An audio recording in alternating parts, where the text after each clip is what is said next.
Hi guys, how are you all? Hope you are fine. Hope you all are enjoying too.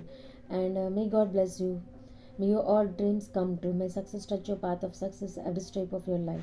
Myself, Dr. Sonali Patil, the extreme feminist comrade, Dr. Sonali Patil, liberal. Today I had brought one important topic for discussion with you that is called as anemia. What is anemia?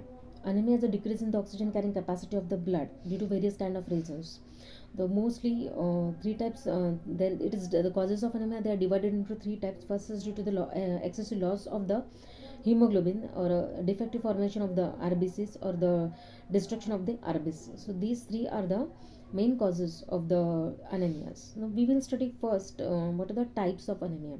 There are more than 400 types of anemia, but the causes they are divided as per the causes, and the main ones are iron deficiency anemia. Then second is the megaloblastic anemia, pernicious anemia, aplastic anemia, hemolytic anemia, thalassemia, vitamin B12 deficiency anemia, folic acid deficiency anemia.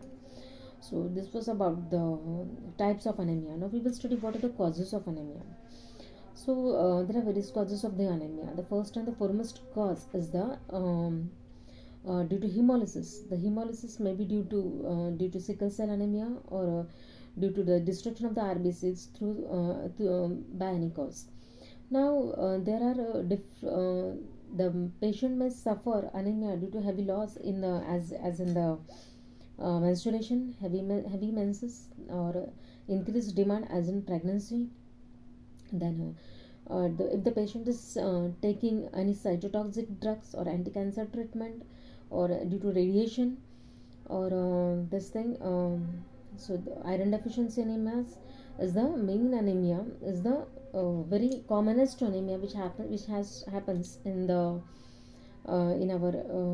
country most. That is the iron deficiency anemia.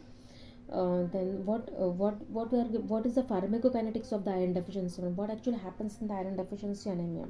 So when we take the food, when the iron enters the body, it is in the ferric form, and in the stomach it is converted into ferrous form. Now this ferrous form, it's taken to the intestine by a protein which is called as the apoferritin. In the intestine, that is the duodenum and upper jejunum, it is converted into ferritin, and this ferritin, it is stored in the intestine, and as per the requirement, it is transferred to the body cells by a protein which is called as a transferrin. So this was about the pharmacokinetics of the anemia. Now we will see what are the signs and symptoms of the anemia overall. So first and foremost, sign and symptom of the anemia is the fatigue, weakness, calf muscle pain, shortness of breath, chest pain, cold and clammy hands, then shortness of breath, fatigue, then calf muscle pain, vertigo, tinnitus, chest pain. So this were about the main causes of the anemia. Then we will see how the iron deficiency anemia is treated. There are two ways to treat the iron deficiency anemia. First is the oral therapy, second is the parenteral therapy. In the oral therapy, we are giving preparations of iron like irons, ferrous fumarate, ferrous gluconate, ferrous succinate, ferrous ascorbate, ferrous fumarate. In the parenteral therapy, it is divided into intramuscular and intravenous. In the intramuscular, we are giving iron dextran, then iron citric acid, iron dextran, and iron sucrose. In the IV preparations, we are giving ferric carboxymaltose, iron sucrose, iron dextran, iron citric acid complex. Then free carbonate also we are given in the oral iron therapy. So this was about the treatment of the iron deficiency anemia. What are the indications of the parenteral iron therapy? If the patient is having intolerance to the oral iron therapy, they are given the parenteral iron therapy, especially in the cases of pregnancy and then postpartum hemorrhage, and or in the accidents where there is a heavy loss of blood, we have to go rush to the parenteral iron therapy. Now, what are the side effects of the iron therapy? If the patient is taken oral iron therapy, the most important side effect is this thing, epigastric distress. Epigastric distress, bloated abdomen, and sometimes loose motions, abdominal pain, and there is staining in the parenteral therapy. There is staining at the site of the injections. and this was about the iron deficiency anemia. So now we will study about what is megaloblastic anemia. What is megaloblastic anemia? Is a type of anemia which is treated by the vitamin B12 and the folic acid. What is vitamin B12? It is also called as the cyanocobalamin. So what are the sources of the vitamin B12? Liver, meat, fish, and egg. Uh, See, iron deficiency anemia is treated by